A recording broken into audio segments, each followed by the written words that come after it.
Morningside Ministries, Pat Crump.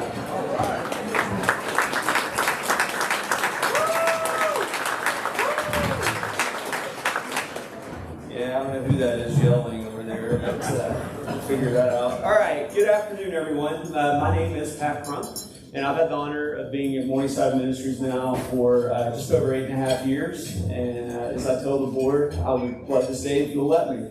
So it's been a great place to be. Thank you all for being here this afternoon. The first thing we want to do, rightfully so, is to thank our sponsors. So we have a video put together that will help us do that.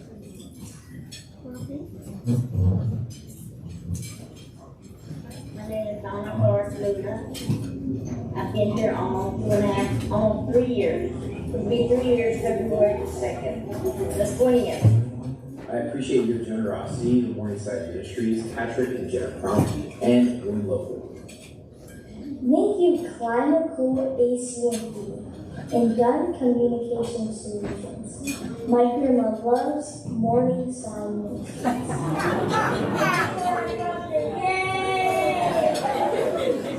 HEB, everything is better when you're here. I thank you for your sponsorship. Thank you for helping keep our garden of dreams growing. Okay, my name is Fran Peter. Louis Francis, but I have everybody call me Fran. I've been here since 2018. And I was with thanks to you, events. You helped us start on the mission and into a masterpiece. I've been here for a little over almost 2 years. I'd like to thank 1900 Watt for their generosity. I'd like to thank Morrison Living for helping us live our best life every day, because it works. I feel very, very comfortable here. It's not like you're living by yourself and just, sometimes a little bit afraid, I would say. But it's very comfortable here, and we have all the help that we need.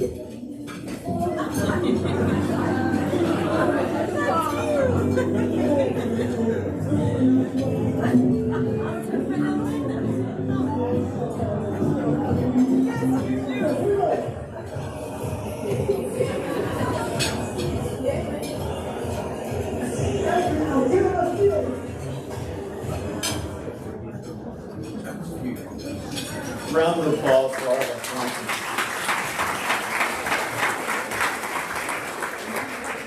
So some other important folks we want to recognize this afternoon are Morningside board members. So if you're here and you're a board member, will you just raise your hand, please, so we can recognize you.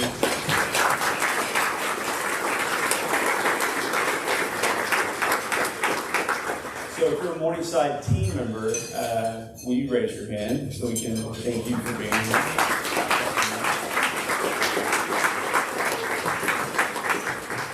If you're a Morningside resident, will you raise your hand so we can thank you?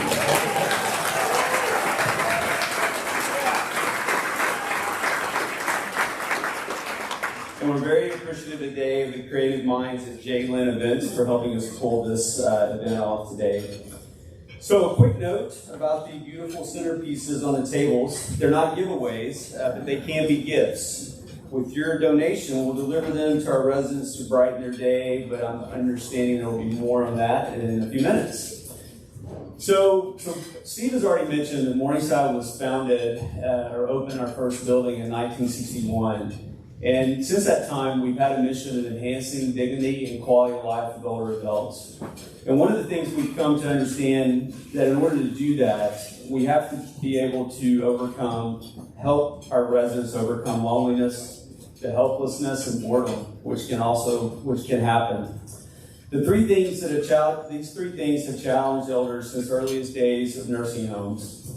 We believe the answer lies in real connection, purpose, and joyful, spontaneous moments, the things that make life worth living. And we believe everyone deserves that kind of life, not just those who can afford it. As a faith-based, mission-driven nonprofit, we're committing to serving those most in need. That's why we're asking for your support, because shouldn't our most vulnerable elders have the chance to truly thrive? One of the ways that I know many of you have heard about, that we're making that vision real, is by replacing our old nursing home with the first greenhouse homes in South Texas.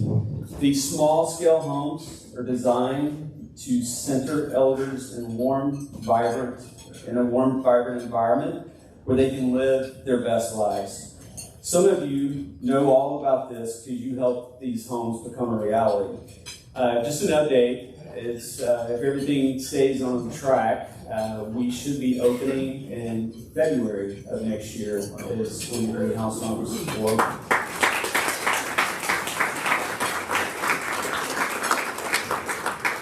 So today it's my privilege to introduce to you Teresa Lopez. I think Ms. Lopez is going to be on the camera here.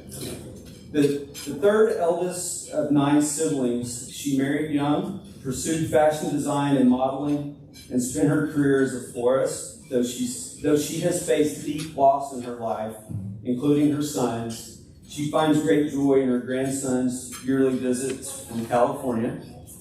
And before joining Morningside, Ms. Lopez lived a very full and beautiful life, and that's been able to continue since she moved to Morningside. She says that each day she likes to leave her room, spend time with friends, enjoy the activities that she loves so much because it feels like family. This is her life now, and as she says, it's still very beautiful.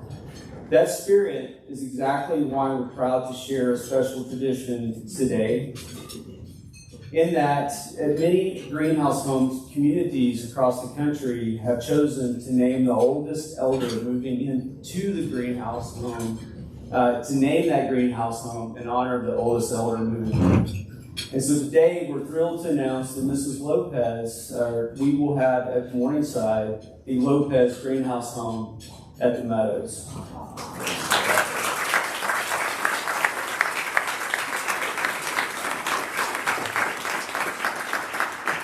We feel like it's an appropriate tribute to a life well lived.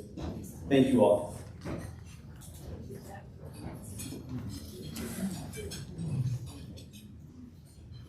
So now it's my honor to introduce our guest speaker, Missy Buchanan. She is a passionate advocate for older adults whose journey began as a caregiver to her own parents. That experience sparked a calling that's led her to write 11 books, speak across the country, and appear on Good Morning America alongside Robin Roberts, who calls her the rare soul who truly understands older adults. Missy's insights have shaped national conversations about aging with purpose, and her heartfelt message continues to inspire older adults to live with faith, hope, and meaning in every season of life. Please welcome Missy Buchanan.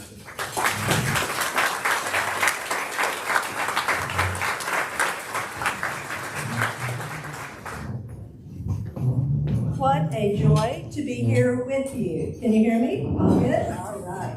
Let's get started. Okay. It's not turning. Oh, there we go. Okay, let me go back. Already messed up. Okay, pretend with me you was in that first picture, okay? Just pretend. That's how we want to grow older, isn't it? We look at that and we think, yeah, that's how we want to grow old. We want to just freeze that moment in time. I mean, look at them. They look pretty limber. Notice they all have partners. They look pretty carefree, as if money maybe is not a really big issue. But then I would ask you just to fast forward 5 years and ask me what might be different.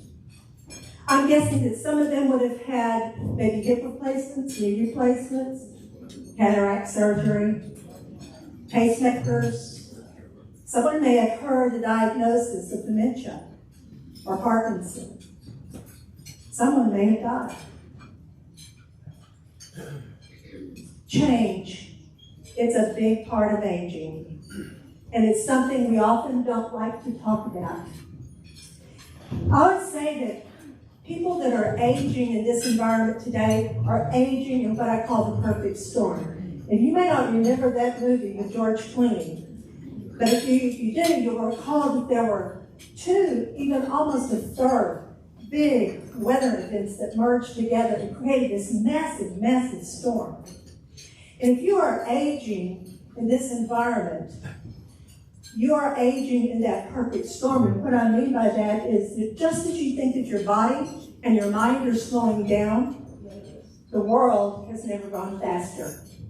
And it's colliding for you, or for older adults, differently than it did for someone their age, say, 30, 40 years ago.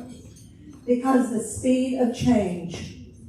No generation has been thrown as much change as fast as today's seniors. And that's foundational, and we need to remember that whenever we're talking about aging. So much change can have a profound effect on both the aging parents and their adult children. I was doing an interview for the ABC affiliate in Dallas a few years ago, and after we wrapped up, the producer said, "Can I come speak to you for just a minute?" And she said this, "My job is all about managing the stress that comes with live television. I have covered stories of live shooter events and multiple tornadoes touching down throughout the Metroplex. But nothing, absolutely nothing, has prepared me for being a caregiver for my aging parents." And then she said, "I've never felt so inadequate or ill-prepared." And I think there are many that feel that same way. Another gal said it this way. We all know about that sandwich generation. She said, "I don't feel like a sandwich, I feel like a panini. Milk on both sides." And it can't feel that way.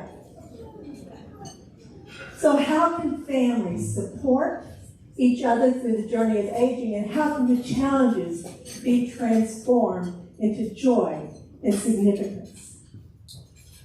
So let me offer a few tips. The first one is step into the shoes of the other generation and try to understand their feelings.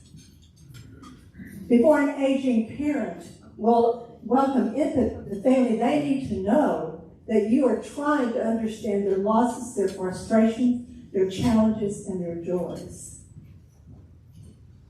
Most older adults are not afraid of death. Think about this. They're not actually afraid of death. It's the in-between time that concerns them the most. It's what's going to happen from this point until the point of death. How will life unfold? Will I have a chronic illness? If I have to move, where will I go? Will my children be there to help me? Think about the losses that an older adult has likely experienced. A loss of independence, a loss of income or financial security, a loss of a spouse through death or through declining health, a loss of friends through death or a move, loss of cherished belongings, loss of a home, a neighborhood, and a church, loss of a familiar routine, loss of identity, loss of purpose, loss of ability to drive or to travel, loss of stamina, loss of strength, loss of hearing, eyesight, mental abilities, balance. It's a lot, y'all. It's a lot. One of the scariest things to people as they age is that they don't feel in control anymore. Understanding why parents might be insisting, resisting, or persisting in their ways or opinions can lead to better communication. If we'll just try to understand the whys. At the same time, aging parents have a responsibility. They need to remember what it's like to be the age of their adult child, who's busy with a career, who is raising kids, putting kids through college, who's trying to fulfill community events and responsibilities at home, in church, and in the community. The second tip, aging loved ones want to be included They want to be included in conversation and decisions about their lives. It is not a role reversal. We hear that a lot. In fact, I'll see seminars titled Parenting the Parent, but let me warn you against that. Because as soon as you begin to think of an aging parent as a child, you rob them of the very thing they need most, dignity and respect. And tell me what 5-year-old child has started a business from scratch or raised a family of 5.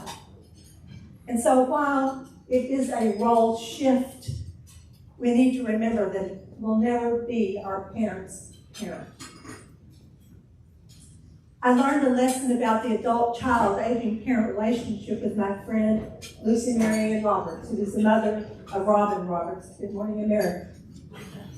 I had the opportunity to write Lucy Marianne's memoir with her. And on the day that we were shooting the book cover for that book in the fall of 2011, we were at Lucy Marianne's house to make it as easy as possible for her for the photo shoot. And after the photo shoot was over, we all went inside. So there were members of my publishing team and members of Lucy Marianne's family. Lucy Marianne was sitting on the love seat. And on one end, standing up and facing that way, was Dorothy, her daughter, on the right.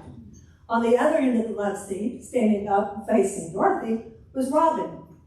And they were having a conversation about their mother, who was seated right below. And finally, Lucy Marianne put her hands out like this and she said, "Stop it! I'm the mama. Do not talk about me as if I'm not here. I'm sitting right here and this is my life." You had to know Lucy Marianne to really appreciate that. Now don't get me wrong, because the daughters, they loved their mom. They had good intentions. They adored her. And they were trying to be helpful. But in their effort to do so, they failed to remember that she wanted to be seen. She needed to be included. She wanted to be respected. Third, don't make assumptions. Communicate. And this is the hard one. Communicate. I remember when my grandsons were like 6 and 8, and they were playing with Legos, and at first they were playing so nicely together, and then the voices got louder and louder and louder until finally the older one said to his brother, "Stop it, you're not listening." And then the younger one responded, "My ears hear you, but my heart just can't." Y'all, I had to go write that down. I think it's profound. He has no idea how profound that is. And let me show you how that plays out. Many times, the adult child says, "Mom, your milk expired on Monday." And what does the aging parent hear? "You think I can't take care of myself. You're ready to move me to a nursing home." And so we need to really work at that communication. Don't assume that you know what's best. Don't assume. Or what your loved one is thinking. Talk to each other and try to make decisions together. It's a team effort. As an adult child, never start a conversation with, "Mom, you've got to." It's not going to go well. It's just not. Instead, say, "Mom, what do you think we should do?" Or things like, "This has got to be so hard. I can only imagine. Thank you for being so brave." You see how the conversation will go differently. Things not to say to older adults. You've already told me that. I've already heard that story. You could if you really wanted to. But I've already shown you how to use the remote on an iPad. If you are condescending, they will be defensive. I had the opportunity to travel across the country many times and speak at senior living communities and churches and whatever. And I began to do an informal survey. And so I asked a question when I had both the aging parents and the adult children. I began to ask this question to both generations. So I asked the adult children, I said, what would you want most for your aging parent? Other than health or money, what is it you want most? And their answers could be categorized into three different areas: safety and security, a nice living environment, and help with daily activities. Those were noble, good things, right? I asked the same question to the adult children, and their responses came this way. For their parents, I asked this of the aging parents, they wanted to be as independent as possible. They wanted to be respected, to be needed, to have purpose. They wanted to have deep friendships and relationships. And then I'll put those side by side. And what do you notice? The things that the adult children wanted are exterior things. The things that the aging parent wanted were interior. They're all valid, they're all good. But we need to remember that our focus may not be the same. To communicate well, sometimes it's best just to plant an idea and step away and bring it up later. That's hard to do. Nothing is more harmful to an older adult's overall well-being than losing a sense of purpose, which is why I love what Morningside Ministries is doing, because it is all about bringing purpose for our older adults. I was speaking in Iowa a few years ago, and it was an all-day event, and a woman came over to me, and she looked mad. And I thought, what did I say to offend her? And she said, oh no, honey, it's not you. She said, I'm mad at my friends. I said, really? Tell me about that. She said, well, do you know what they want me to do? They want me to put on my house robe and sit around and watch soap operas with them all day. She said, they copied some of the old episodes so I would know who was married to who had whose baby, who had amnesia, and who was moving to South America. And she said, do you know what I told them? I was kind of scared to ask, but I said, no, what? She said, I told them, you're dead, you're just not buried. Brilliant. She understood purpose. She understood the value of purpose. Seniors are survivors, earmarked for special assignment. Thank you for supporting that entire idea. Families can help their aging loved ones rediscover their purpose.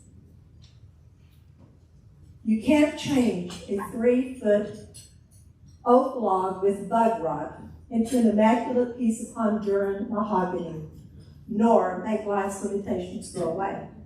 You just can't. Successful aging is similar to carving found wood. Don't fight it, but rather joyfully adapt. Learn to joyfully adapt. Families have the opportunity to help one another joyfully adapt on this journey of aging. It can be difficult at times, but it is truly, truly a legacy of grace. You look at the sunrise and we think new and fresh. And we look at the sunset and we think old and it's over. And yet, look at those two and tell me which one is more beautiful. Are they not equally as beautiful by God's design? I think so. Aging truly is a family affair. Thank you.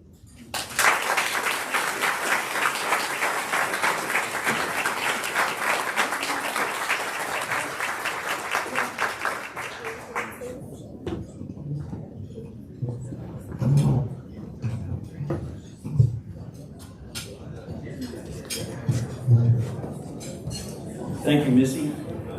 I think we all needed to hear that. It's my pleasure, if I'm being honest, and residents understand this, a little bit of anxiety and fear, to introduce to you Morningside Meadows resident, Harriet Knox.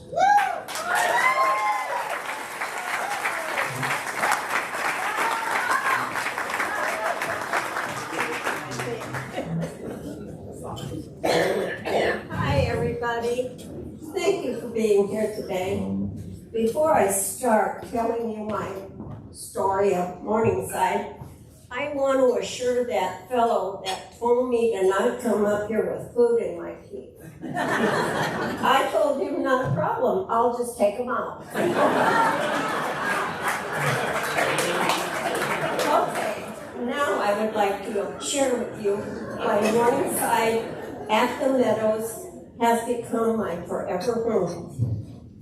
After exploring other retirement facilities, I chose Morningside for its warmth, its promise of community, and its proximity to the San Antonio Oasis facility where I have volunteered for over 20 years. I had not planned on moving just yet, but they had other plans for me. That's when the record-breaking polar vortex hit San Antonio and my home was totally destroyed. That moment forced me to decide. I could dwell in loss and misery, or I could embrace a new beginning. So I put on my big girl panties and just started over. This place gave me more than shelter. It gave me renewal. I discovered the joy of simply being, the freedom to live authentically and comfort of the community. Here, productivity takes a backseat to peace. The staff is extraordinary. Wes Wells, our director, guides us with patience and care, even when he must feel like he's herding a bunch of cats. Our residents are the heartbeat of this place.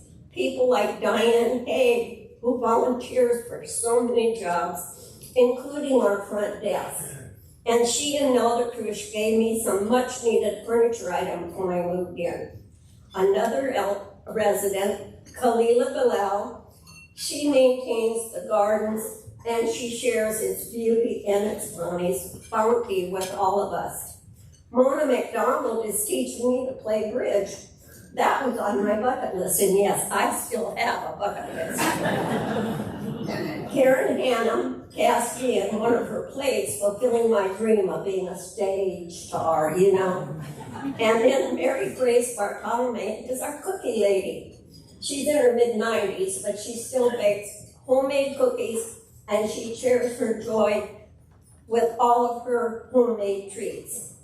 Mary McAbee and Margaret Rodriguez maintain our library. These acts of kindness are not rare.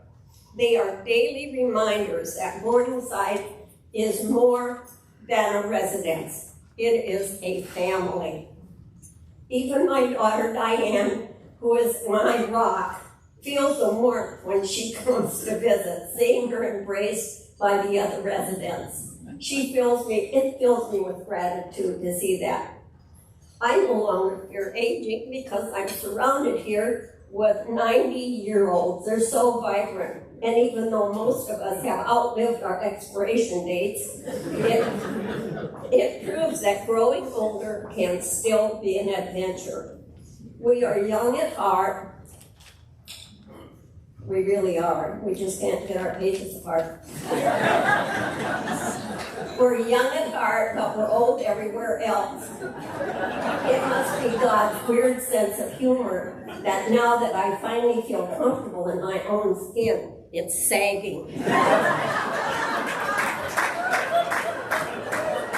I don't mind growing older, but my body's having a hissy fit. Another thing Morningside has taught me is that accepting help is not a weakness, but love in a new form.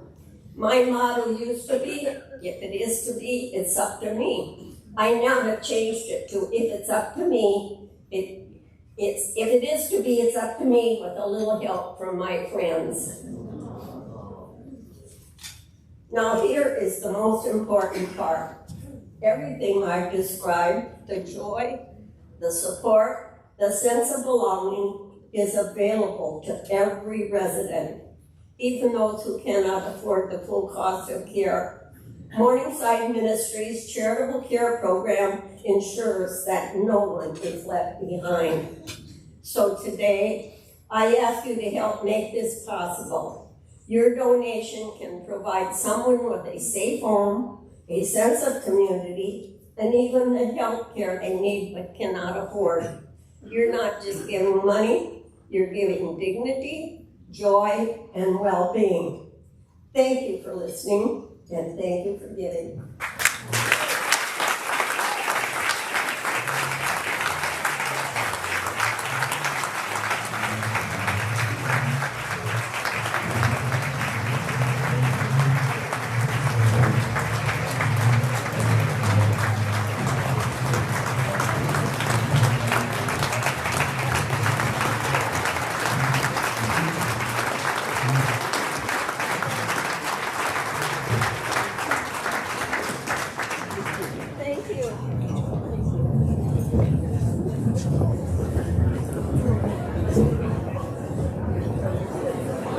Tough acts to follow, and I'm grateful for that. Thank you, Harriet. So now it's my privilege to invite you to support Morningside's mission. Let's keep this as simple as possible. When we considered what we want to ask for today, we chose to focus on what's needed most: support for the daily health care of residents who are underinsured and low income. Amazing people like Ms. Lopez. Saw her picture. Did you know she's sitting at the table right over here? Amazing, vibrant lady. Such residents depend on government assistance that doesn't fully cover the cost of care. I mean, how could you plan to live to 103? The shortfall averages about $60 a day. So our goal today is to fund 2,116 days of care. That's enough to support 23 residents for the rest of this year. And thanks to our sponsors and our table hosts and our ticket buyers and other generous friends, we are almost there today. We still need to fund 170 more days. So that's where we're asking. So at your table, at your setting, right there is a little card, an envelope, and a pen. You're here to serve. And I invite you, on behalf of our residents in need, to prayerfully consider what you might like to give. Can you fund one day at $60? 2 days? Looking around, I believe there are 10 people who could fully fund a week, 7 days. I think there are 5 people who could do a month. And there's a space for other amount, and I want you to know 2 things about that. There's no maximum gift. Okay, so feel free to surprise us. And 2, there's no minimum gift. The only gift too small is the one not made. Every contribution matters. And here's where the centerpiece thing comes in. As Pat said, they're not giveaways. I know some of you might like to take home the flowers or the activity baskets or the pampering packages. I know for a fact that Betty Lynn Allen back there is trying to light the fireworks on her 4th of July centerpiece. But these are for our residents, so we invite you to consider making a gift to deliver them to the residents. Well, we'll deliver them. And suggest $100 for those. And if you don't have a checkbook or a credit card, just use the QR code. You can get easily online. Straightforward.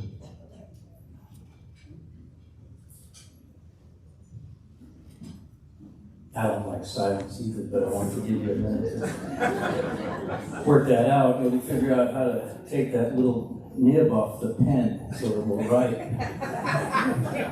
They're new.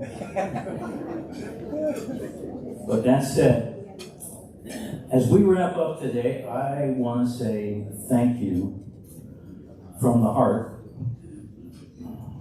to our donors and our sponsors you not only our sponsors have been with us since the very first Legacy of Grace Luncheon. You guys rock. But the new sponsors this year, amazing. So appreciative. Your generosity is changing lives. You're helping Morningside residents in long-term care. You're helping them live with more connection, joy, and purpose. Those things that Missy talked about and that Harriet shared her own experience. I want to thank our volunteers and organizers. You made this happen. Your energy, care, behind-the-scenes work did not go unnoticed. Some of you didn't eat. I go back to the kitchen again. To Missy Buchanan and to Harriet Knox, your words lifted us. We needed to hear all of it. Thank you for sharing your spirit and making this day truly special. And that the rest of you, everyone here, your presence means everything. You've shown up for a cause that matters. And let's be honest, older adults are often overlooked. Shouldn't be. But you're here. You care. You see them. So your impact will reach far beyond this room. Let's keep the momentum going. Let's stay connected, spread the word, and continue to stand with us. Together, we're building a stronger safety net for our seniors who need it most. So, lastly, thank you for being the kind of people who help others grow older in grace. That is precious. For all of us at Morningside, I wish you safe travels home or back to the office. Have a wonderful afternoon. Stick around, have some fellowship, and enjoy your coffee and dessert. Thanks so much.